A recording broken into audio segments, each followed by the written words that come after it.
Yeah, like I mentioned before, the villains and the obstacles in Season 1 and 3 were very political.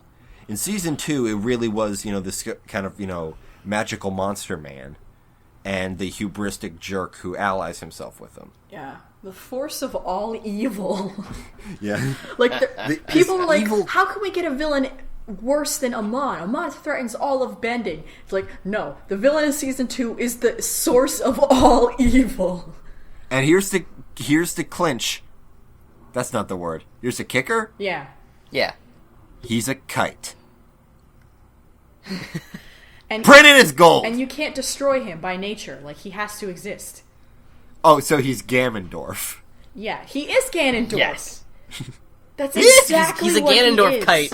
Yeah, and like at the end he's like, we're gonna do this fucking cycle forever until I win. Like Ganondorf in that terrible game that I hate.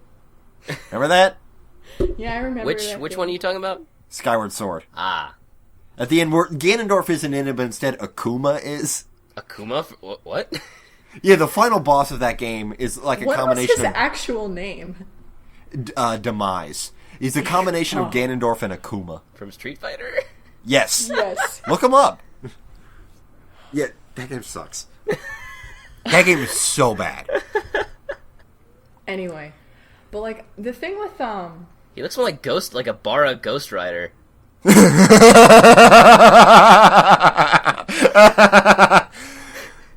Like from far away, but yeah, up close, like, yeah, he's Akuma. Yeah. I like how Raba sort of explains what the Avatar spirit is. And, like, the Avatar spirit is actually a spirit. Yeah.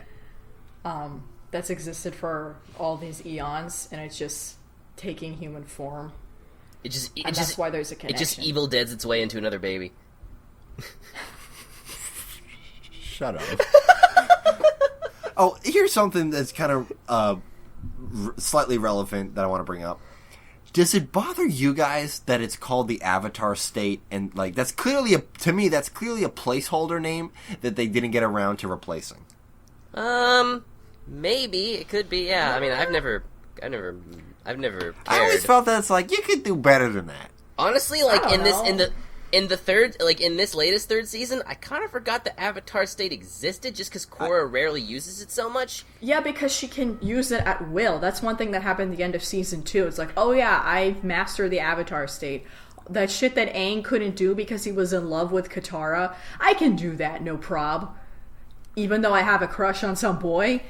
Well, I mean, I think maybe, maybe some girl could have been more defensive. Like, oh yeah, you have a crush on some boy, but Aang and Katara were like legitimately in love. Like, you just want to dingle dangles with his scarf. Well, I mean, at the end of season 2, they claim that they're still in love, although it won't work out. But I mean, like, I don't know what teenager doesn't say that. Whatever. I don't care. Yeah. Or Asami forever. Yes, yeah, dude. like, This season?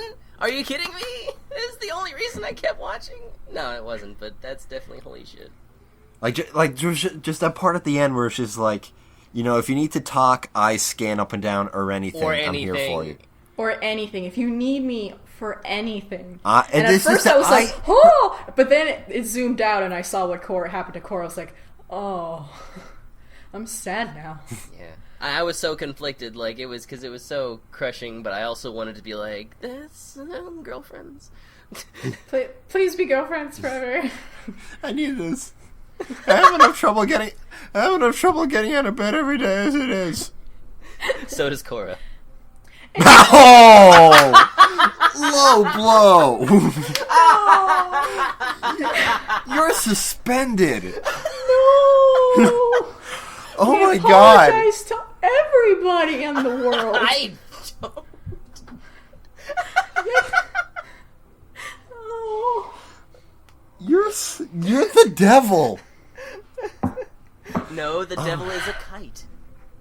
That's okay. So is the god. They're both kites. Yes. And white is good and black is bad. Yeah. Okay, that I won't take. No. I was being facetious. Leave me alone. Yeah. How did you feel about the fucking kaiju thing? I thought that was weird. I thought that was dumb. I was not feeling that. I don't know. I mean, kaiju is cool, but I was just like, is this... There was no reason. I don't know how that was even...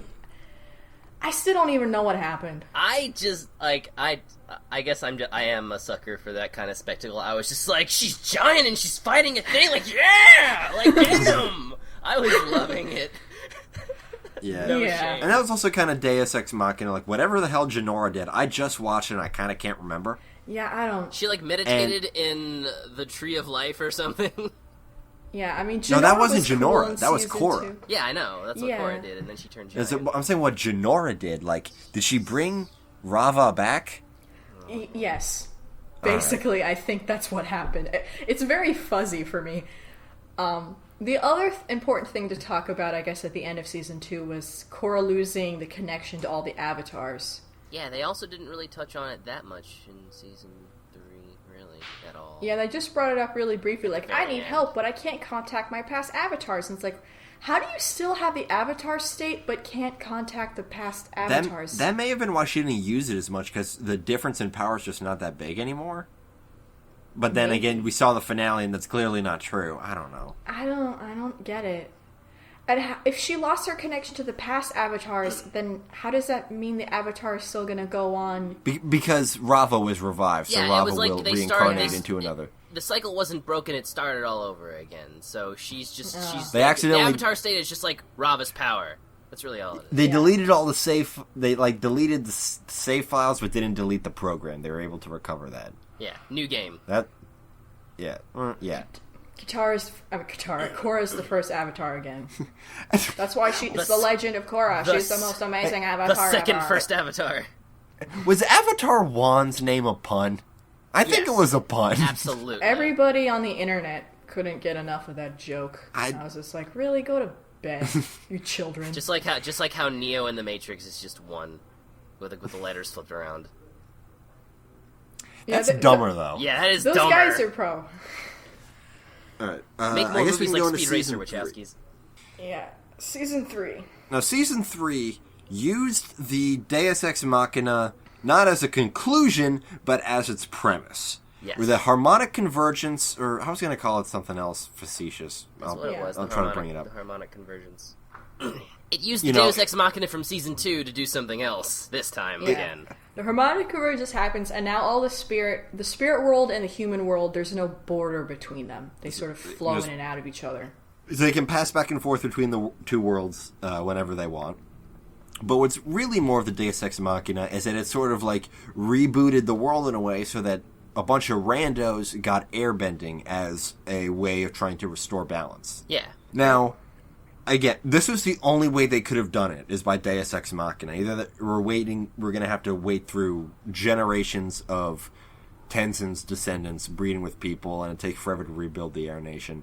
We've got 2 more seasons. Chop, They chop. just have it now. Yeah. It's like the Air Nation hasn't been around this whole time. Let's just fucking do it already. The Air Nation God has been sakes. gone for 170 years or so. Yeah. And what that does is it gives us an interesting thing, which is the first time we have an airbending villain. Yeah. It's Yeah. never been possible before. Or just like multiple airbenders fighting and doing cool stuff. Which I super dug.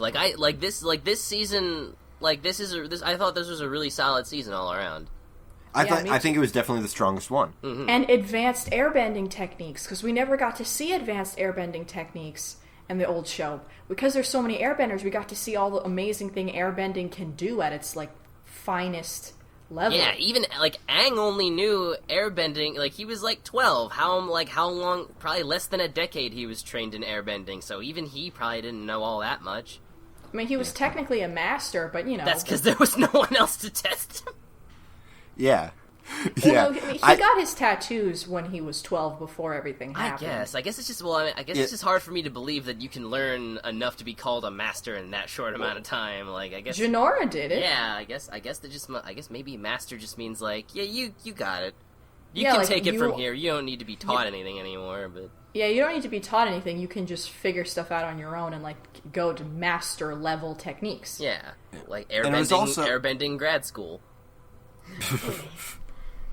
And it was interesting to see airbending done through really a completely different technique and approach to airbending. Yeah, because he wasn't trained in he wasn't trained in airbending, but he knew about airbenders, and I assume since he was so formidable of a foe before that he could just kick ass anyway. He's got cauliflower ears. Clearly, he's been in a couple of scraps. We're talking about Zahir. We're talking about Zahir. We're talking about Henry Rollins, by the way. Yeah, who is Zahir? That's insane. He literally like when they gave him the character, I think he himself just like talked with them and like made up all this stuff about his own. Like he got super method about it, which I super like. Yeah, that was really cool. Yeah. But it's clear that Zahir's been in a bunch of scraps. Yeah, he's been in jail forever. Yeah, but like his airbending technique was a lot more brutal. It was almost like firebending, but with air. Yeah.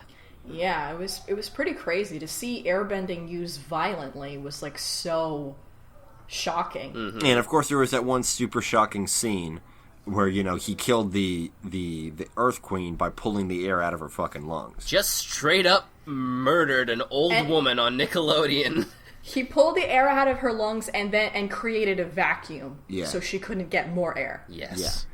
Which was crazy, because when that was happening, I saw that and like, a vacuum, my god, I never thought about that, but that's totally within the realm of what an airbender could do. If that's the kind of thing they ever would do. And they wouldn't, because they're pacifists. Well, not this fuck. Thing. Somebody pointed this out to me on the internet. When we saw Monk Gyatso skeleton in the tent in the original series, there was a bunch of Fire Nation skeletons in there with him. So I think that this is an ancient technique that Monk Gyatso might have used to defend himself when they were attacked, but he was just one guy against a bunch of guys. Because why else would there be a bunch of other dead Fire Nation people and one dead Air Nomad guy? Yeah, he probably went out fucking swinging. That's a good point. But yeah, in general, Air Nomads are pacifists, so they wouldn't do a technique like that. But they can. Yeah. Yeah, I mean, air is necessary to live. Yeah, I mean, their basic punches are the least lethal of all the four elements.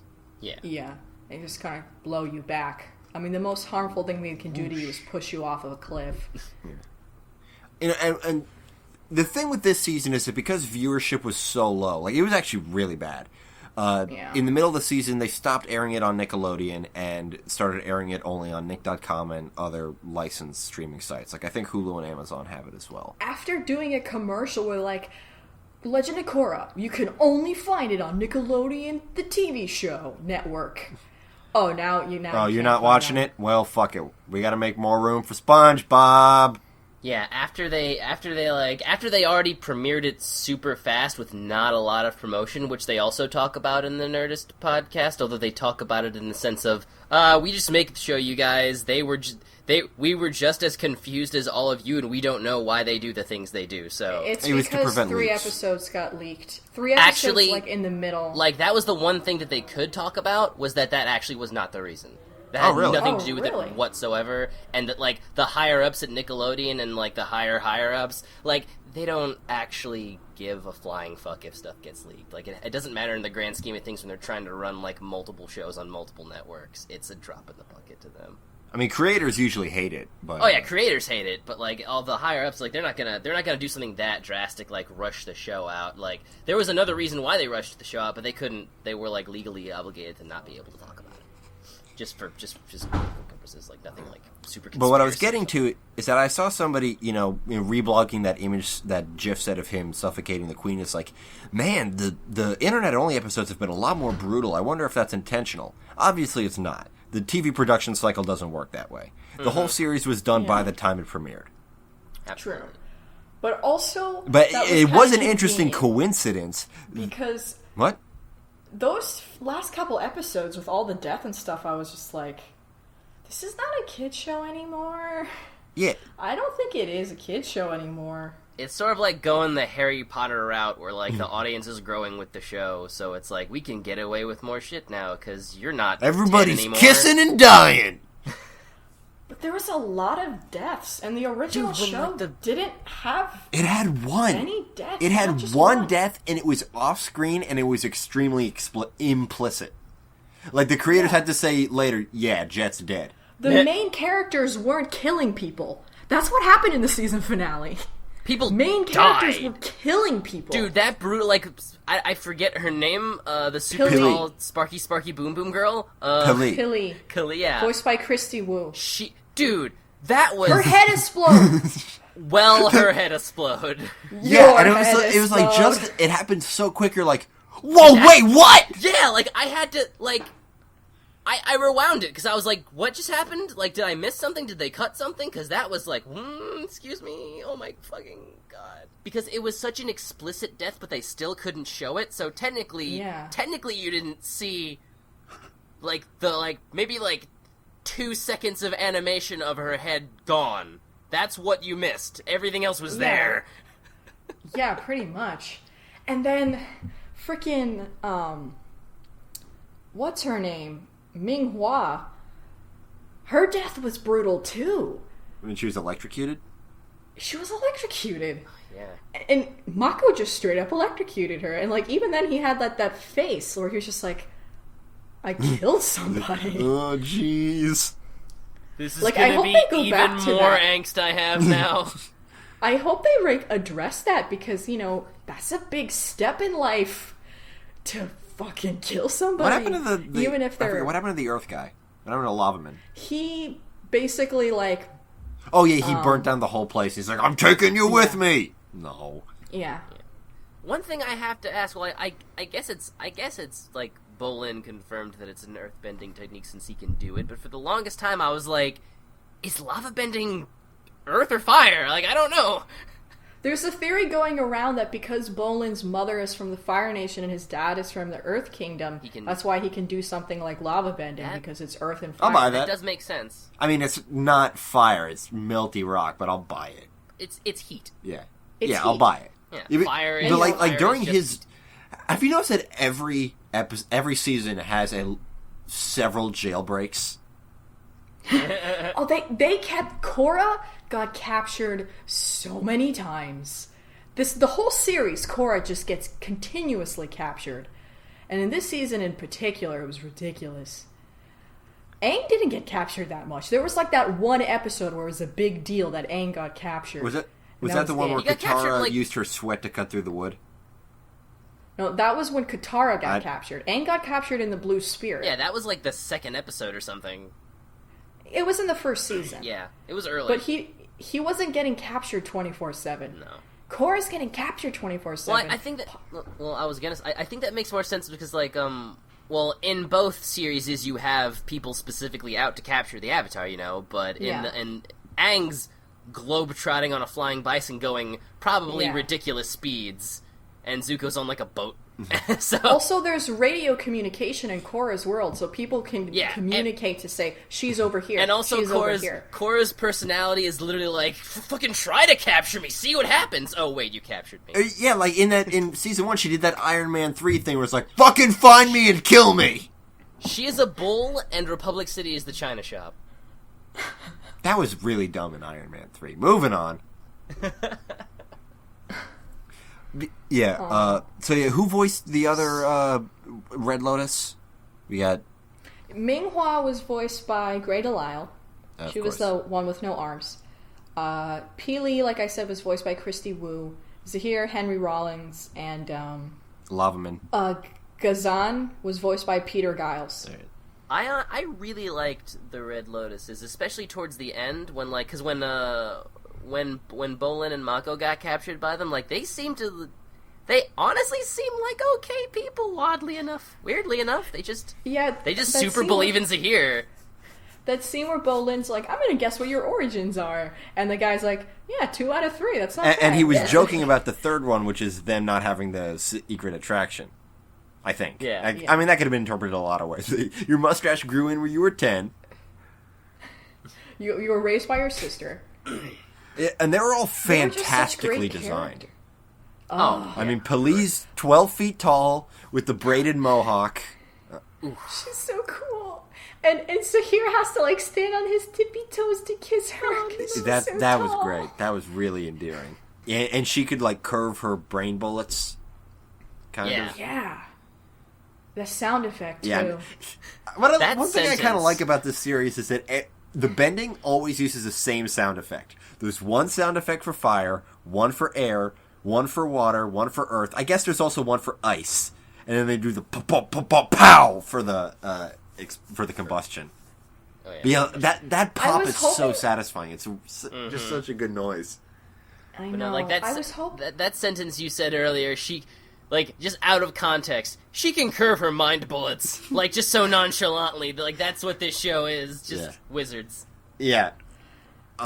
I wish they would have, like, when they reintroduced another combustion person, I hope that meant they were going to explain combustion. Yeah. Because Combustion Man was, he showed up, he was really scary, and they killed him. We didn't learn anything about this dude. Even Zuko didn't know anything about him. Like, he was like, I hired a dude like that one time. But, Old Zuko's played by Bruce Davison, by the way. Old Zuko's the best. Old Zuko's pretty great. What was Poli's origin that she was, like, used as a like, child soldier or something? It was something, like, really bad that Zahir saved her from. Yeah. Yeah, like, a camp or something, a work camp. Yeah, maybe it was a labor camp. I don't remember. It was just one line. I don't remember. That was another problem. Yeah, I would have loved to learn more about those guys. Because they were so cool and interesting, and that you could tell they, like, been with each other for a long time. Yeah. And they had their whole dynamic. They're like an evil A-team. Yeah, they were like an anti-Avatar team. And like, their political affiliation is that Zahir was the greatest, is like the purest version of an anarchist. He was trying to destroy all forms of government, all forms of leadership whatsoever. And again, that's another world where the Avatar is not needed.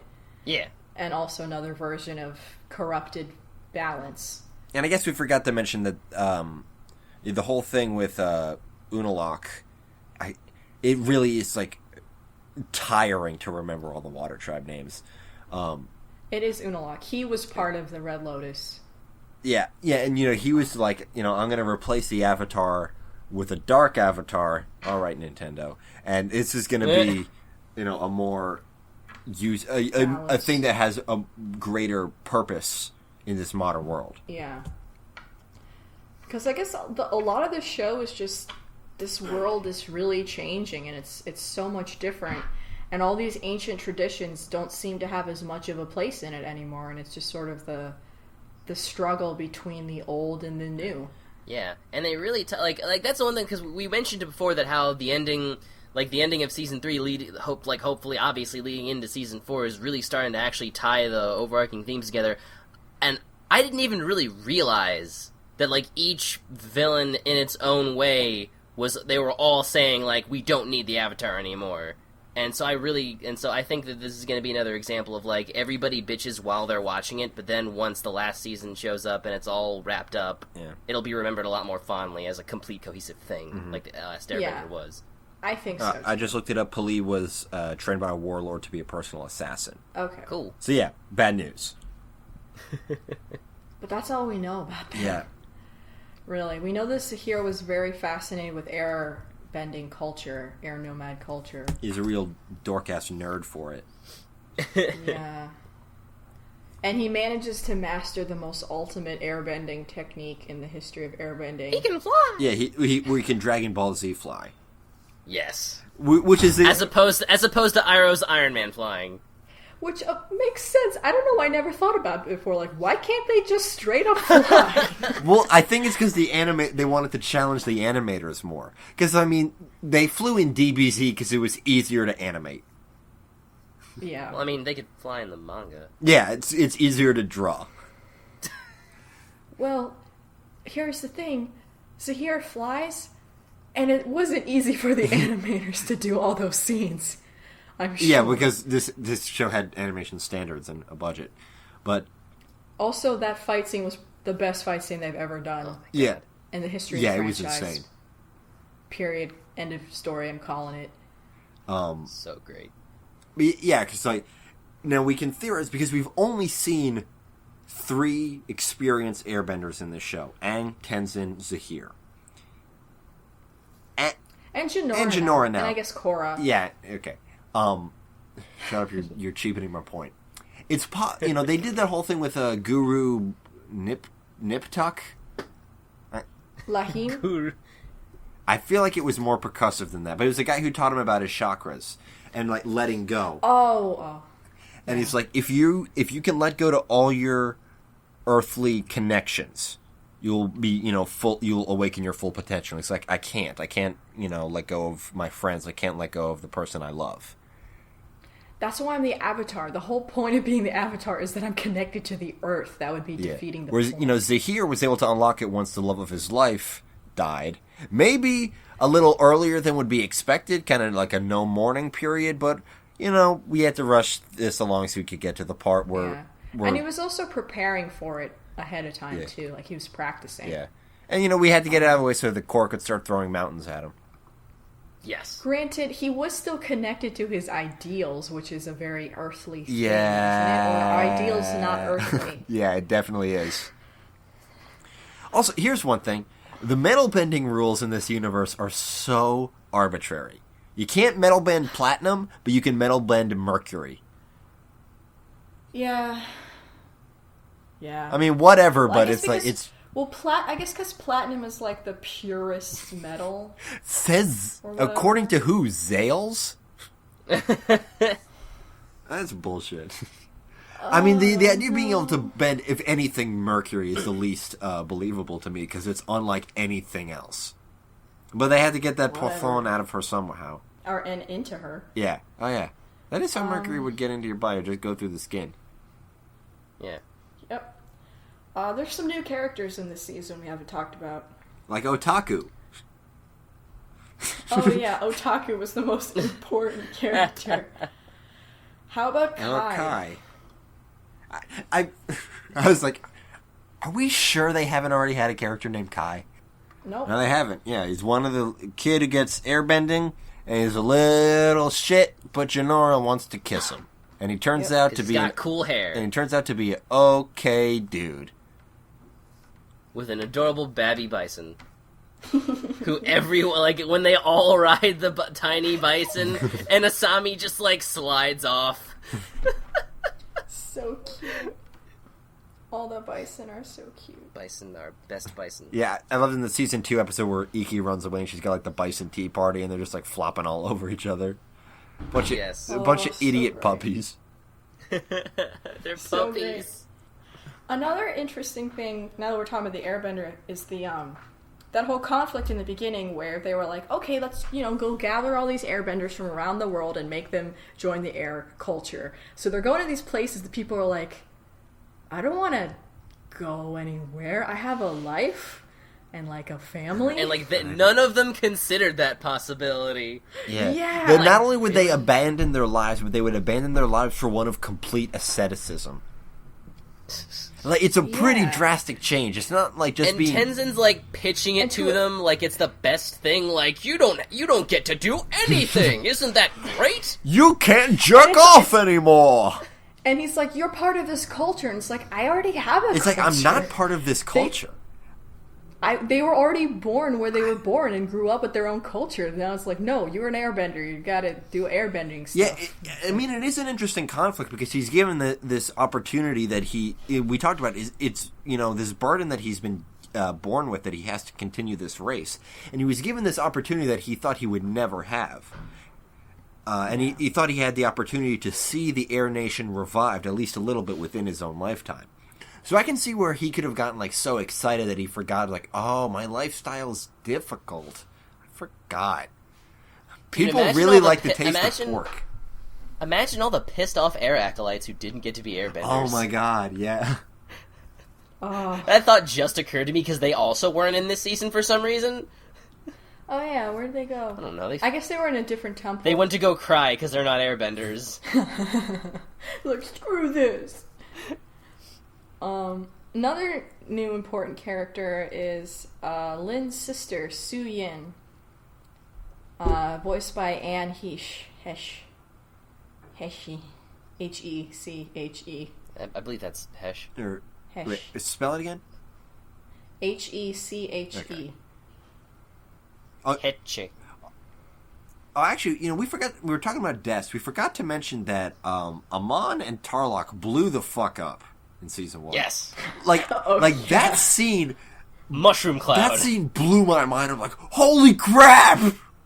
Yeah, that was powerful. That was a good thing. I think that was one of the good moments of season 1. Yeah, that was like one of the strongest single scenes. It's like just like old times. Bam. Boom. Yeah, and he was just like, Tarlok was like, we have evil in our blood, and we shouldn't live anymore. It was enough. Damn. Yeah, that was insane. But the Suyin. And her family, freaking Yeah. Brick and Brock, Skrillex, Opal, and was there another one? I don't know.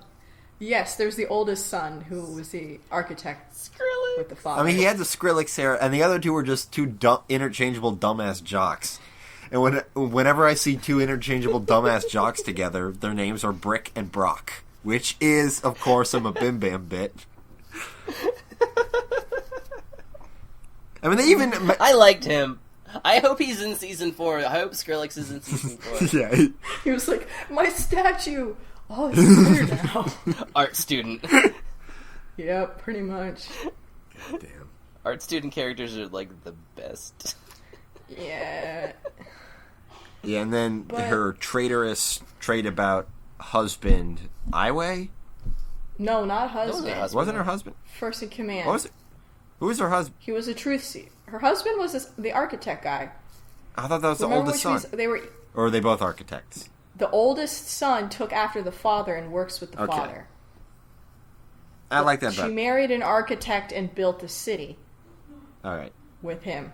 And then the son liked what the dad does, so he's always with the dad. All right. I got him confused because I missed a bunch of episodes in between the first and second Zhao Fu episodes, so I forgot. So Lin is... Suyin and Lin are half sisters.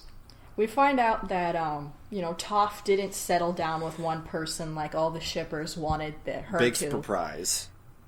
Big surprise. Toph was an adult and did adult things, and sometimes that means you have kids with more than one person, and you don't have one spouse your whole life, and you don't even have a significant other at all. It's almost like you're taking this personally. It's like you don't. Yeah, I was about to say, like, and Toph didn't owe anybody a monogamous relationship. She didn't have to do anything just to please other fucking people. Mom! Ricky! Well, I felt like that scene was a slap in the face to all the Toph shippers. Which is like, no, Toph was just Toph. She did an adult thing. Toph was a... This isn't a romantic happily ever after. Everybody pairs up and everything's great. That's a reoccurring theme. Aang and Katara's relationship wasn't a happily ever after. Whatever happened to Toph wasn't happily ever after. Their lives aren't happily ever afters. They're real fucking people. This isn't a fan fiction. It's also worth noting, Toph was a difficult woman.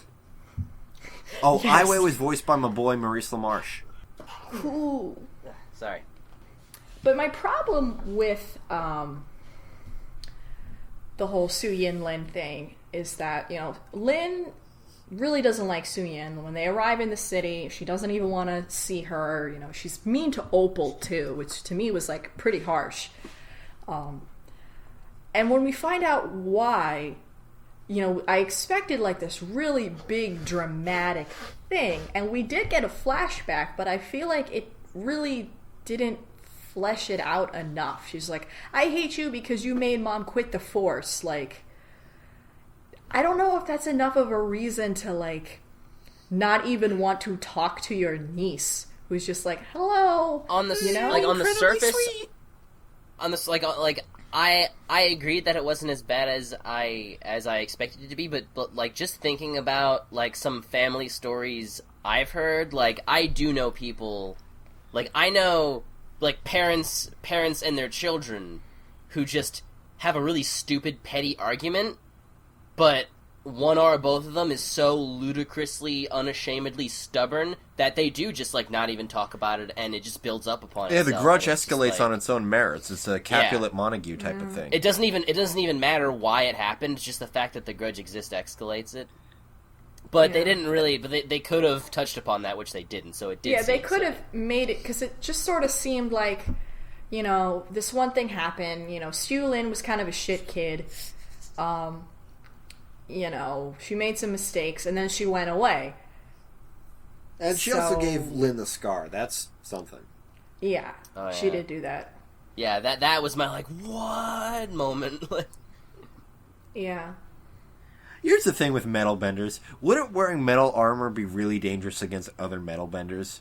Wouldn't they just be able to, completely crush your guts?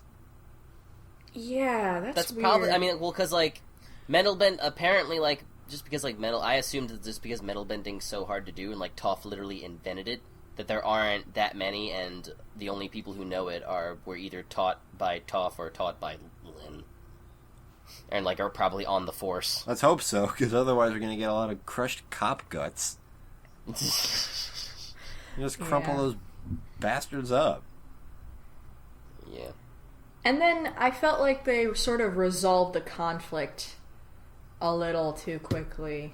Yeah, that was probably the most sort of Season 1 part of Season 3. Lin, you need to chill out. Okay. Hey, now that Lin trusts me, let's go behind her back and escape. Yeah, because the whole time I thought Su Yin was going to turn out to be bad. Yeah, I think everybody thought that. Because the way that they framed it, they almost made it seem like there's something... This woman is too perfect. And the only flaw is that she was a shit kid. Hey, that doesn't... Guess what? Everybody's a shit kid. Kids are shit. So yeah, that was a little... That could have been better. That could have been better. Yeah. I did enjoy the flashback, though, just because it's Toph. I did like that, too.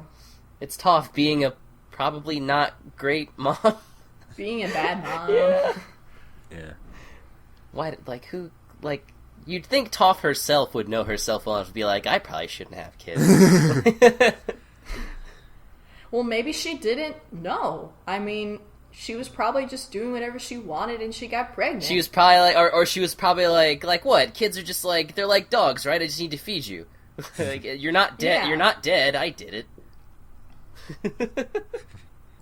And then more metal bending. I really like the sort of bait and switch they did with Bolin this season. Metal bending. It really felt like he was in the clutch gonna metal bend, and then it was like, nope, lava bend, something new. Fuck. Lava. Yeah, haha, that would have been predictable. We're not hacks. Sometimes.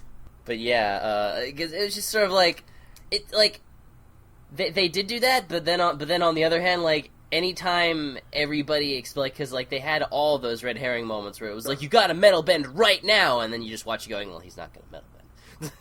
Yeah. He's making the whole prison chant for Bolin. That was clown shoes. That was almost too out of character. That was almost too tonally shouldn't have been funny moment. The entire city was an anarchy. The queen just died an hour ago. Yeah, that was a little weird. Actually, I just found out the internet-only episodes are going to be aired on Nicktoons. Their sister channel, their dumpster channel, starting Disney September XD. 29th. Yeah, they're gonna air them all all in a row, 5 days, from the 29th to the 2nd. Cool. So, I mean, they'll be on TV in a channel that people forget that they have. For all of you people that, for some reason, don't have internet, but yet do have Nicktoons? I don't know. And do have a Not podcast? Man, figure your life out. Once again, I'm speaking to people who aren't listening to this. I guess so. Yeah. Is there anything else you want to say? We know what the title of Season 4 is going to be. Balance. I forget. Balance. Which has been the name of the game since the beginning. I mean, Avatar has always drawn from, deist tradition. I mean, that's kind of the whole point. Absolutely. I wonder if this show is popular at all in Japan. I bet they don't. I bet it failed. I bet they love it. Remember they made the video game and the creators watched the creators of Bayonetta. What's the studio that made it? Platinum. Yeah, the Bayonetta people were Platinum were oh my god, this show is amazing. Let's make a game out of it. I'm sure they like it. Yeah. I just wonder. It's good. Yeah, I mean, I don't know how Western stuff does in Japan anyway, and I wonder if they would even consider really well. It does really well. Yeah, I wonder if they would even consider they love this our anime. cartoons. Like, by their own standards. They consider animation anime. They just call anything that's a that's just the word. Oh, they so that's say. the thing that Gringos made up. Anime as a concept was invented by us. Yeah. Oh, so that whole argument about whether or not Avatar counts as an anime can fuck right off. Yeah, pretty much. There's a Thought Bubble episode about that. Anime is just short for animation. Or Idea Channel episode. Thought Bubble's a con. What the fuck am I talking about? Thought Bubble's. I mean, you're speaking Japanese, and you're like, animation's kind of a hard word to say, so you're like, I just shorten it. Anime. Remember when we called it Japanimation? That was kind of racist. I mean, not really. It's and then we called it animation Americanime. Remember that? Yeah, for Teen Titan. I still sometimes refer to that because I feel like it's worth differentiating because it comes from, a different school of thought. Yeah. Yeah.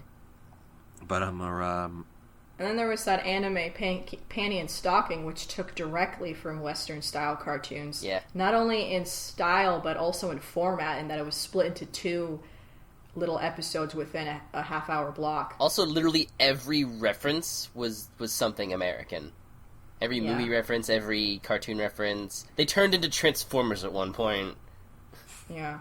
Which does have a hard Japanese following, but still, it's more of a, I don't know. And the whole, adult humor cartoon thing is a very American. Yeah. With, South Park and stuff. Because Panty and Stocking had a very South Park kind of humor to it. Totally.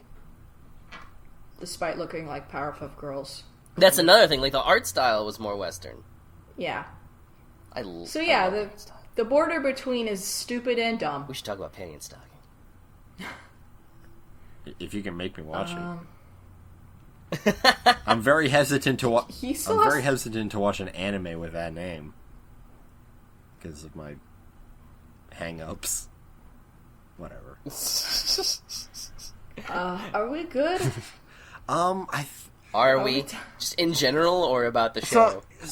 I mean, good.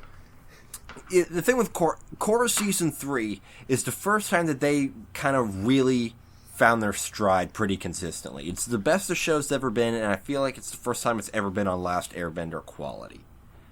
Now, obviously, we gotta sit back and wait for it all to percolate before we can look back on it and assess that, because, like we said at the top of the show, nobody thought that way about well, people did, but a lot of people didn't think that way about Airbender when it was airing. Kids didn't. Kids don't. Kids were just like, this is amazing! Yeah. Kids were like... Yeah, just imagine some, little 8-year-old, I really feel like the character arc you established in the early seasons. No, that doesn't happen. No. Oh my god, that would be so incredible, though. Can you imagine if we get to a point in the society where, the internet is just such a thing that kids at that age are already thinking like that? Oh god, I hope I'm dead. As an English major, I hope I'm dead. Yeah. But yeah, season 3 was obviously the best one, and I hope that they can take what they've learned from season 3 and from the other 2 seasons to... Season 1 was and actually, having watched all of season 2 today, maybe it's because I watched it all at once, I didn't dislike it. I thought the beginning was really chunky, but once it got... After that, once Korra stopped being a complete idiot, I actually dug it. Yeah. That was just the biggest problem, really. Korra was written so poorly in the first 5 episodes or so. And, that's almost the first half. She was terribly written. She's so dumb she forgot who her damn self was. Yeah, it was really unfortunate, because she is a good character. Yeah. I love Korra so much. It sucks that she kind of had to take such a big dip and then garner a lot of hate. Yeah, she had to take a big old dump on herself. Big old baby dump.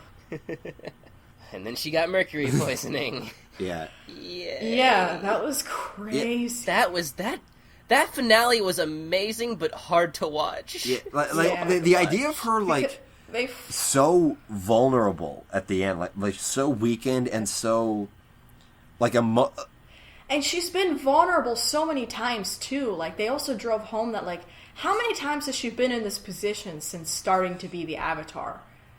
Too many times. Yet, this last one was still effective. And I think part of it was, her own, kind of acknowledgement that the world is moving past what her. And what she has to be.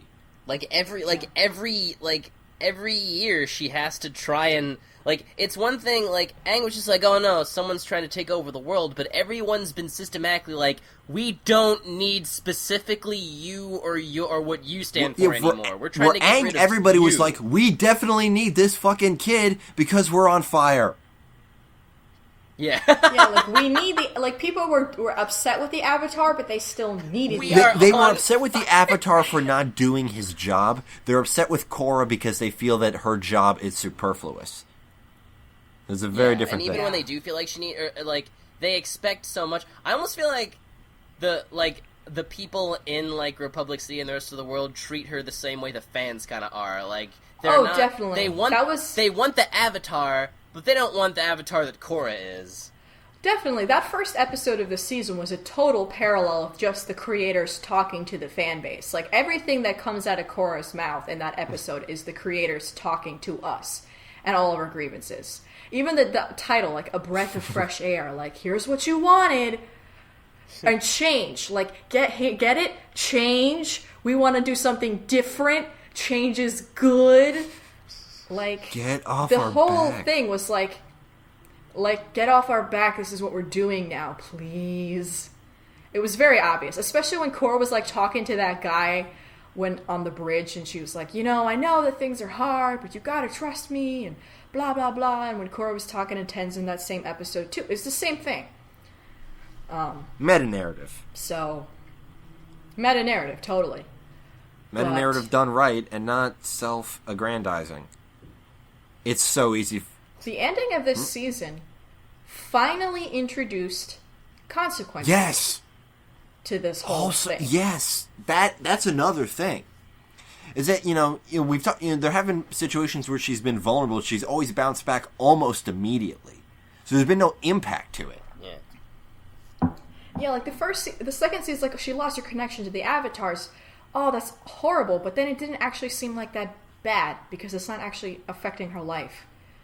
It just kind of sucks. She didn't really talk to them anyway. Yeah, she was bad at that anyway. She was I have to imagine a small part of her was great, I don't need to worry about that anymore. I could not do that. I'll just let Jinora do all that shit.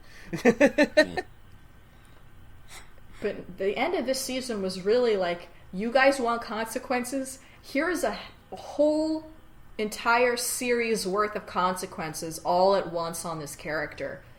All of the weight and all of the struggles finally have taken its toll on this person. Yeah, and I feel like they really it's not just this one thing now. It's that one thing caused her entire life to catch up with her in that moment. Yeah. So she just I feel like maybe everyone's oh she's got to recover physically, but it's yeah, but she's. Yeah, the fact that it's more than that is too. what makes it actually work. If it was just she had to get over her mercury poisoning, the word for which is hydrargyria. I know that because I've got a weird boner for mercury. That wouldn't... Sailor Mercury? Yeah, I was about to say. I've only seen 3 episodes of the new thing yet. Which one's she? Is she water? She has the short hair. She's what? She's hair. Blue. Blue hair? She's blue. The blue short hair. Okay, I have seen her. Blue one. Blue short hair? Yeah, the water one. God. Yeah, sure. Yeah, okay. I mean, maybe not the weird flat faces of the... Doesn't matter. Whatever. Yeah, so the fact that she's... Korra's getting... The fact that she is doing more than just recovering physically. For one, there is a greater toll on her, both spiritually and mentally and emotionally. So, yeah, it's much more real and it's a lot more serious, and it overall just works a lot. It's physically, emotionally, you're right, it's mentally, spiritually, and physically, all at the same time. That's all three of them. At a time when, now finally everybody's oh yeah, we actually do really need her. Even the mayor was I actually really need her help. We're all gonna need her help now. We all just realized that. Yeah, but she's... it was heartbreaking. She's a husk. She is. And the tear. Yeah. That scene was very powerful. I was really upset because my dad interrupted me right in the middle of that ceremony with Jinora and Korra, and I was so upset because I was so into it. But that whole scene was amazingly done. our dad won the Olympic gold in interrupting important moments in cartoons that we're trying to watch. Oh, he always does. It's so annoying. But anyway, it was such a powerful moment, too. And it was the first time this show actually made me go on the verge of tears. Because there were so many different emotions going on. You were so happy for Jinora, and you were so destroyed about Korra, and Asami was there, and she's hot. and it was cool to see this airbending tradition, and it was so happy for Tenzin and Korra. You mentioned being on the verge of tears, and that made me think of Tales of Ba Sing Se, and now I'm on the verge of tears. That's a sad... The Tale of Iroh is the saddest piece of television ever. Basically. God damn it. Yeah. Like, it was a filler episode, and it's like the best episode of the whole show. This fucking show, man. This fucking franchise. It's such a good franchise. It's a good franchise. I'm looking forward to that. Looking forward to that game that's coming out later. It looks like a lot of fun. Looks like they're finally making a real Avatar game. And I need season 4. Yeah, not that long. It's going to be before February. Finale. This is the first season finale that actually made me want more. Yeah. Well, because like I said, like they essentially made season 3 to lead directly into season 4. Like that's the most obvious thing on the planet. So I'm super like, what's going to happen next? Because literally nothing was resolved except for Zahir's been captured. Everything else is super up in the air. Because the end of season 1 and Earth season Kingdom 2, is still in ruin. I'm good for now. Yeah, there was riots in the street. Did we mention that after the Earth Queen died, there's like no government at all? Yeah, because we also didn't really touch on this. That's what Zahir wants. Zahir wants absolute total. He's an anarchist, like pure, true, no government. Just let people be people, because nothing will go wrong ever. That's not dumb. I don't know. I think we did mention that, but we didn't mention I one of my favorite parts definitely said that. Yeah, I know, but what we didn't talk about was one of my favorite things. We got to meet Mako and Bolin's extended family. And boy, is it extended. And that was so sweet. That was. With the grandma and the picture, and even Mako with his dumb butt, like, gave up his scarf to his grandma. And, like, I love this scene where they're, like, flying over Ba Sing Se, and Bolin's like, everything's on fire, and Mako's like, yeah, I know, we gotta save Korra, and Bolin's like, our family's down there, and then Mako just immediately swerves, and it's just like, we gotta do something about that. Because the one thing I've noticed with Mako is that he is very family-oriented, reasonably so, considering his backstory, so... And I sort of like how that was just sort of... They didn't have to say anything. It was just like, you saw how much it meant with him just like immediately reacting as soon as Bolin said that. Yeah. But overall, I think we've covered probably all the bases that are reasonably able to be covered in the not so short amount of time we've been doing this. Yeah, this is going to be 2 episodes. Do you guys two-parter? Yeah. Do you guys want to do any recaps or? Here's the thing. I actually haven't watched anything that isn't Korra in the last week. So. Oh, so you haven't seen Steven and the Stevens? I haven't seen Steven and the Stevens. I've been trying to catch up with Korra. Well, Steven and the Stevens was great. It was great, but I guess we'll talk about that next time. So because Nicky should watch it and talk about it. We're doing TMNT next. I guess so. I gotta watch all of that. I'm not gonna have time to watch Steven and the Stevens. Watch Steven and the Stevens, and watch one 11-minute thing that isn't Turtles, and then jump into a Turtle Pit. You got it. I'm so pumped for Turtles, you guys. Turtles. I have become a Turtles fan. Turtles. They show and I've seen and I've watched. I grew up with the Turtles too. Like I had toys and I watched the movies and I watched the other TV shows, but I haven't really been a fan until this dang show. I'm there now. It took me like 2 decades. I love them so much. Yes. I love all their cute little faces. They're so cute. Yes. Yeah. When does Box Trolls come out? Because we should do that while it's in theaters. November, I want to say. Oh, it's November? I want to say November. I thought it was this month. I think so. Maybe maybe this month. Let me look that up. September 26th. That's when I get paid. Oh, shit. That's my first paycheck. We'll do Box Trolls the week of or the week after it comes out. Wherever that falls in our schedule. Great. Because I am seeing that ASAP. Definitely. Yeah, we got to support that studio. I mean, after let me look at this calendar. Yeah, TMNT. Yeah, the week after it comes out will be when we can do it, because that's actually perfect timing if we do Box Trolls right after Teen Titans, which is after TMNT. Yes. I was hoping for some reprieve of not having to watch all of Teen Titans. But I guess I'll have to fucking deal with it. At least you're I am familiar with Teen Titans. Yeah, you don't, I can, you don't... None of us really have to. But no, there's a lot of the later seasons I haven't seen of Teen Titans. I am so familiar with Teen Titans, I could go all right. now. Well, except you've got class in like 7 hours. Except for the fact that I'm gonna pass out and die. Okay. All right. Tired. So everybody do the where you can just feel. The Toon Goons, Twitter, Tumblr, Gmail.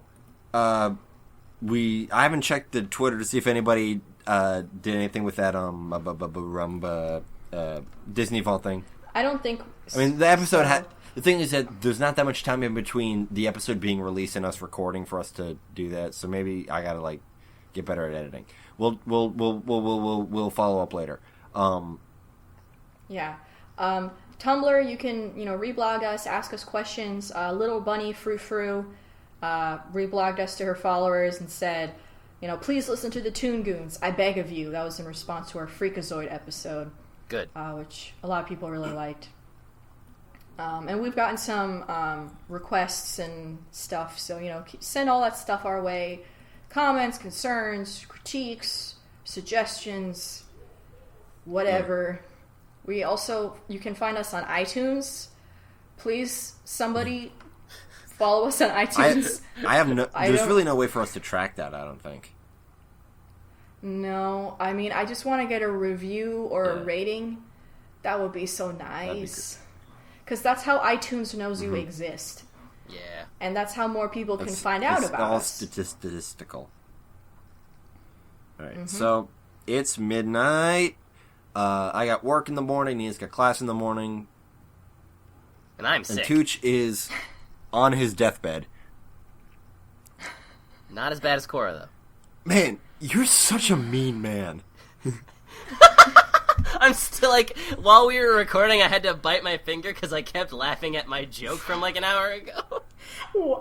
Do you have something against No, it was just a super people? good bit. I'm terrible. Good night, All right. folks. Ba-da-ba-ba-da-ba. Thank you for tuning in.